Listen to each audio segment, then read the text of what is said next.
No mundo dos mangás existem histórias para todos os gostos. Algumas inspiram, outras confortam, mas existem aquelas feitas unicamente para deixar sua noite muito mais pesada. Diferente de livros, onde o medo depende apenas da narrativa do seu autor, os mangakas perceberam que uma imagem bem desenhada pode ficar gravada na sua cabeça por muito mais tempo que qualquer descrição detalhista. E é justamente para isso que eu vim aqui hoje. Eu me denomino Like e tu pode ter certeza que se tu não sair desse vídeo desconfortável, no mínimo vai sair curioso com alguns dos mangás mais perturbadores que eu já li.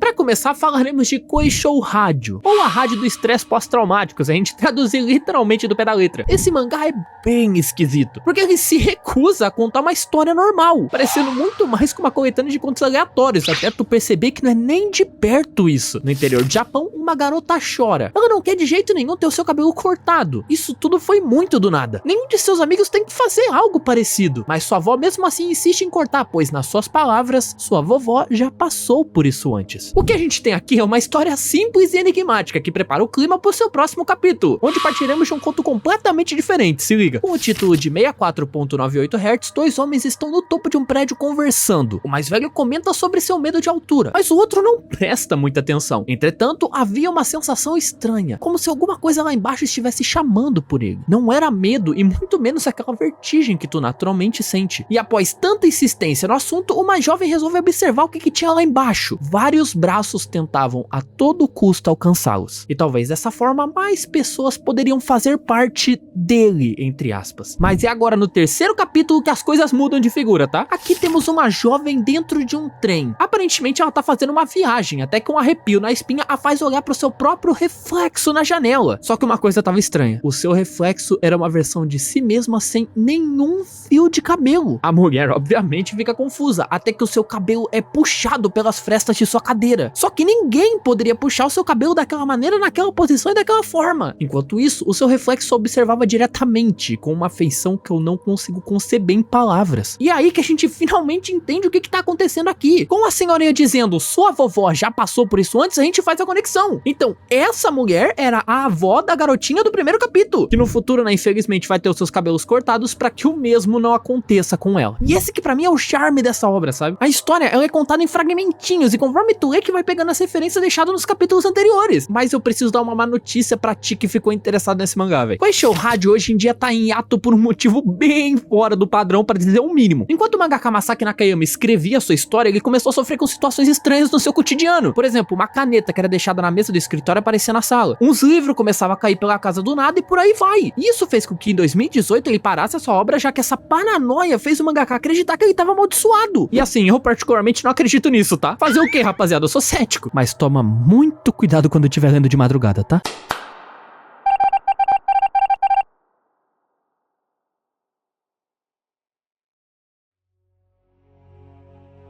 Esse mangá aqui é bem diferente de Koishou Rádio. E eu não sei dizer exatamente se isso é bom ou não, tá? DeadTube é uma daquelas histórias que quer te chocar a todo custo. E eu particularmente saí do primeiro capítulo muito enojado. Mas você sabe o que é o pior, mano? É que é isso que me fez continuar. Porque eu tava muito curioso pra saber qual que seria a próxima insanidade do infeliz que desenha isso aqui. E é disso que se trata DeadTube. Um slasherzão que a todo custo tenta te manter olhando pra tudo o que tá acontecendo. A história começa com um rapaz chamado Machia, que é um jovem apaixonado por filmagens e que faz parte de um grupo de cinema com mais alguns amigos da sua escola. Porém, num certo dia, ele recebe uma incrível proposta da garota chamada Mashiro Mai, a mais popular do colégio, inclusive. Machia deveria filmá-la para um vídeo caseiro, mas haviam duas incrivelmente estranhas condições. Condição número 1, ele deveria filmar absolutamente tudo da vida da garota, e condição número 2, ele não poderia, em hipótese nenhuma, desligar a câmera. Condições essas que praticamente já entregam qual que vai ser o teor dessa obra, já que o nosso protagonista segue bonitinho tudo sem mudar uma vírgula. Desde a ida pra casa de Mashiro e suas amigas, até mesmo o seu sono e seu despertar. Por isso, Machia passa a noite inteira acordado. Contudo, as coisas ficam muito piores no dia 2, mano. Porque a Mai teria um encontro com o seu namorado. E isso incomoda muito Machia, e até mesmo eu, que tava lendo isso. Porque esse namorado não era nada mais e nada menos que o responsável por bulinar o nosso protagonista na época do Fundamental 2. Todavia, mantendo o combinado, ele não desliga a câmera e filma desde o início do fofo encontro entre os dois até o fim, que eu não posso falar aqui no YouTube. Só que tinha uma coisa que incomodava muito mais o Machia. O garoto não sentia raiva e muito muito menos nojo por estar na presença de um ato tão baixo, já que pra si era incrivelmente chato filmar algo que qualquer um consegue encontrar na internet se procurar bem, até que um fio de sangue atinge o rosto do nosso protagonista. A Mashiro Mai tinha arrebentado a cabeça do valentão com um pé de cabra, e o Mashia filma toda aquela cena de violência pura na frente dele, e ele faz isso como se nada tivesse acontecendo, sentindo a maior felicidade do planeta Terra. Chega a ser indignante, e é por isso que a partir de hoje ele seria o cameraman pessoal dessa maluca. E eu não vou mentir, mano, essa é uma história bem simples, mas como eu tinha dito, serve justamente pra te incomodar. Mas é aí que mora o problema, mano, porque nem eu que leio até os semanais gosto dessa obra. Então o que eu recomendo pra ti? Lê o primeiro e o segundo capítulo. Se tu não curtiu, pula fora. E se tu gostar, lê só até o capítulo 31 por aí, porque a partir daí os caras começam a exagerar tanto, mas tanto, que beira até aquela cena cômica de slasher mal feito.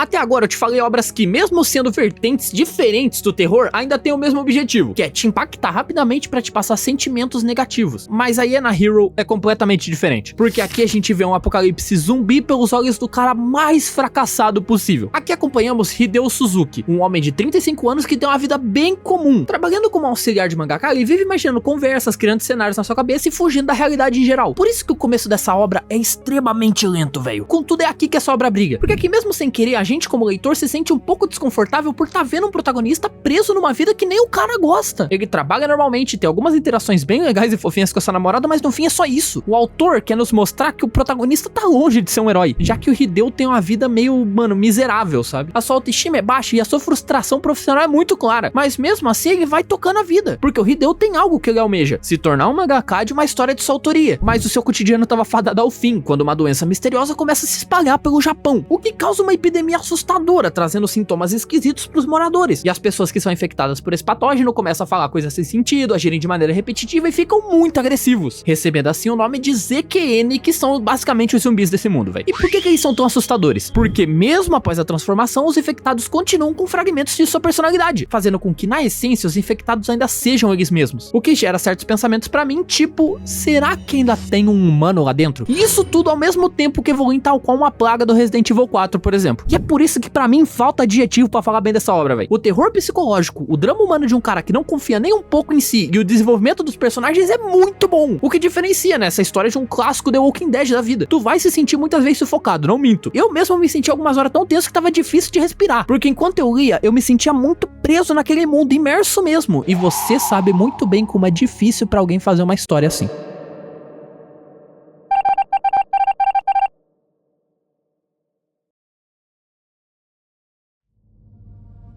Pra poder fechar com chave de ouro esse vídeo, eu deixei o melhor pro final, ou talvez o pior nesse caso. Shield of God é o mangá mais bizarro que eu já vi, porque aqui a gente acompanha a mente perturbada de uma criança que claramente tem graus de sociopatia, mas não tem coleira nenhuma. Pra começar a história, a gente precisa destacar um ponto. Por algum motivo, o protagonista se lembra de absolutamente tudo desde antes do seu próprio nascimento, e por isso que a narração é feita em primeira pessoa por essa figura sem nome, que desde o primeiro segundo de sua existência declara sentir ódio absoluto pela humanidade. Pra ficar mais fácil a explicação, eu vou chamar ele de Caos, uma figura quase messiânica, mas invertida, que desde pequeno demonstra não sentir empatia por absolutamente nada, porque até mesmo seu nascimento foi uma luta, já que ele foi gerado dentro do estômago da sua mãe. E não, eu não tô brincando. Mesmo sendo capaz de sentir coisas parecidas com o amor, entre aspas, tá? Ele começa a praticar atos de crueldade pela escola, descobrindo que esse sofrimento que ele causa aos outros funciona quase como coçar uma coceira interna. Mas todo criminoso tem uma hora que o matar se torna um hábito. E é por isso que os atos vão escalonando a níveis tão altos que, de verdade, mano, merece um vídeo só pra essa obra, porque abordar a profundidade disso aqui é muito maluco. É literalmente tu ler os pensamentos mais obscuros de alguém sem filtro nenhum. Tudo isso enquanto vê uma arte que claramente tem fortes inspirações em pinturas, ao mesmo tempo que aborda coisas como tabus e niilismo. Um terror psicológico tão inacreditável que vocês podem aguardar sentadinhos aí pelo vídeo, abordando de forma profunda essa obra que tem apenas 11 capítulos, pra vocês terem noção. Mas são 11 capítulos que conseguem deixar você paranoico com os possíveis verdadeiros pensamentos das pessoas à sua volta.